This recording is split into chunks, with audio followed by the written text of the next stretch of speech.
자금 출처 조사가 무서운 이유가 뭐냐면 증여임을 추정한다는 거거든요. 국세청 입장에서 입증 책임이 없다는 거예요. 예를 들어 10억 하는 아파트를 사려고 해요. 전세에 끼고 산다고 하면 4억 정도가 전세라고 치고, 그 다음에 뭐 대출 받는 게 한 3억 정도 되고, 근데 3억 어디서 났는지 모르겠어. 그럼 너 3억 어디서 난 거야? 물어봤는데 대답을 못해. 그러면 그냥 추정. 그래, 너 그럼 증여한 거야? 이렇게 한다는 거예요. 안녕하세요. 여러분의 상속메이트 최혜리 변호사입니다.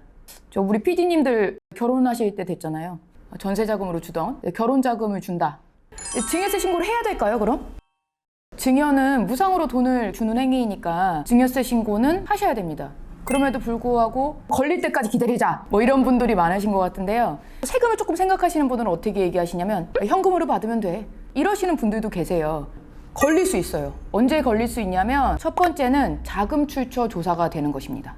자금 출처 조사라는 거는 뭐 직업, 연령, 소득, 재산 상태를 보았을 때 재산을 자력으로 취득하였다고 인정하기는 어려울 때가 있잖아요. 그것이 인정되는 경우에는 그 가액을 증여받은 것으로 추정하겠다라는 것을 말합니다. 그럼 자녀가 현금을 막 3억씩 받을 일이 뭐가 있겠어요? 지금 아까 말씀드린 것처럼 뭐 전세 자금을 필요한다거나 뭐 사업 자금이 필요하다거나 부동산을 사려고 하는데 돈이 모자랄 때, 이럴 때 저희가 받게 될 거잖아요. 전세 자금은 요새 그런 게 있어요. 전월세 신고제.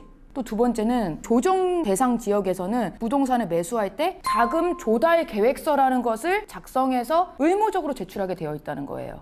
국세청은 전월세 신고서나 아니면은 자금 조달 계획서를 보고 재산 증가액이 순소득 대비 과다하다고 생각되면 그때 중요한 거 아닌가? 소득을 뭐 어디 딴 데 빼돌려서 이렇게 받은 거 아닌가? 라고 생각할 수 있다는 거예요. 그러면 국세청은 이걸 다 볼 수 있느냐?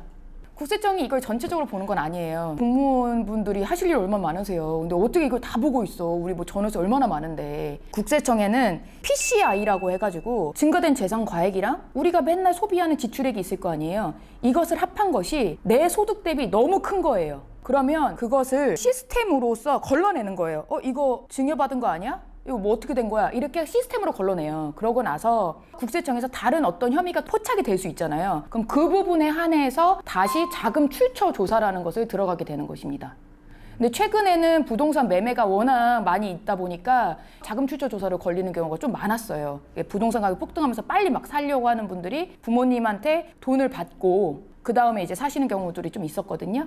자금 출처 조사가 무서운 이유가 뭐냐면 증여임을 추정한다는 거거든요. 국세청 입장에서 입증 책임이 없다는 거예요. 예를 들어 10억 하는 아파트를 사려고 해요. 전세에 끼고 산다고 하면 4억 정도가 전세라고 치고, 그 다음에 뭐 대출 받는 게 한 3억 정도 되고, 근데 3억 어디서 났는지 모르겠어. 그럼 너 3억 어디서 난 거야? 물어봤는데 대답을 못해. 그러면 그냥 추정. 그래, 너 그럼 증여한 거야? 이렇게 한다는 거예요. 이미 탈루 혐의를 한번 고려해서 국세청에서 조사를 들어간다는 거는 사실은 약간 미심적인 부분이 있다는 거거든요. 그래서 그 부분에 대해서 조사를 한다. 이제 납세자가 분리할 수밖에 없다. 그래서 그때 증여세 부과될 수 있습니다.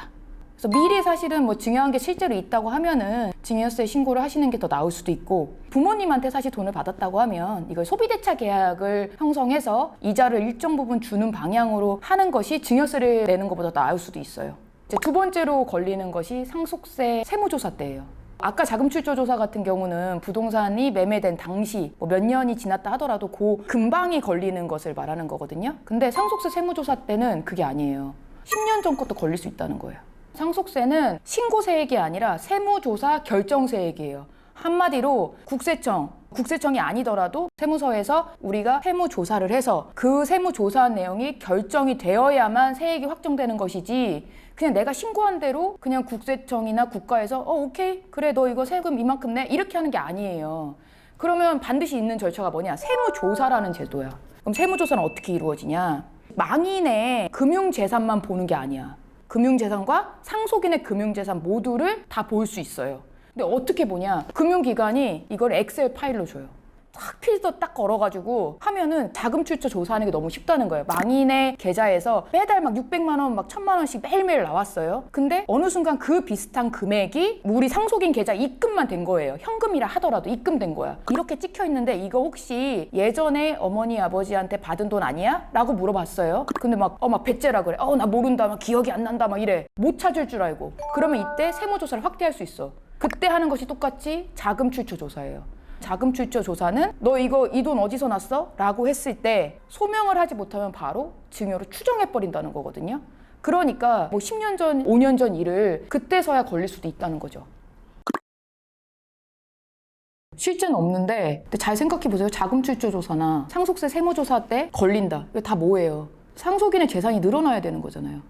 만약에 가만히 갖고 있었다 그러면 과연 알아낼 수 있을까? 오늘의 영상 도움이 되셨나요? 구독과 좋아요 눌러주세요. 감사합니다.